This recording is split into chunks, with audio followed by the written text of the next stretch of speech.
اگر ناشکری کرو گے تو اللہ تم سے بے نیاز ہے اور وہ اپنے بندوں سے ناشکری پسند نہیں کرتا، اور اگر شکر کرو گے تو وہ اس کو تمہارے لیے پسند کرتا ہے، اور کوئی بوجھ اٹھانے والا دوسرے کا بوجھ نہیں اٹھائے گا۔ پھر تم کو اپنے پروردگار کی طرف لوٹنا ہے، پھر جو کچھ تم کرتے رہے وہ تم کو بتا دے گا۔ وہ تو دلوں کی پوشیدہ باتوں تک سے آگاہ ہے، اور جب انسان کو تکلیف پہنچتی ہے تو اپنے پروردگار کو پکارتا ہے، اس کی طرف دل سے رجوع کرتا ہے۔ پھر جب وہ اس کو اپنی طرف سے کوئی نعمت دے دیتا ہے تو جس کام کے لیے پہلے اس کو پکارتا تھا اسے بھول جاتا ہے، اور اللہ کا شریک بنانے لگتا ہے تاکہ لوگوں کو اس کے رستے سے گمراہ کرے۔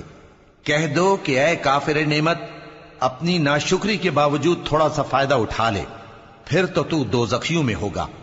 بھلا مشرک اچھا ہے یا وہ جو رات کے مختلف اوقات میں زمین پر پیشانی رکھ کر اور کھڑے ہو کر عبادت کرتا